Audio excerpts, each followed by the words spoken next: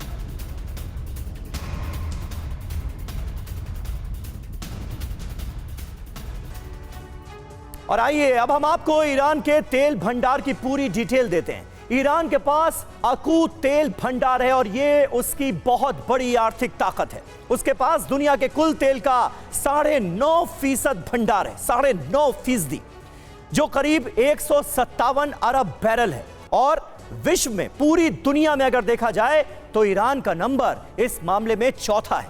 Iran में प्रतिदिन हर रोज 44 lakh barrel तेल का उत्पादन होता है, जो विश्व में 7वां स्थान रखता है। वहीं तेल की खपत 18 लाख बैरल प्रतिदिन है, जो दुनिया में 12वां स्थान रखती है। तेल निर्यात की बात करें तो ईरान प्रतिदिन 19 लाख बैरल तेल का निर्यात करता है, इसे एक्सपोर्ट करता है, जो कि उसके उत्पादन का 43% है।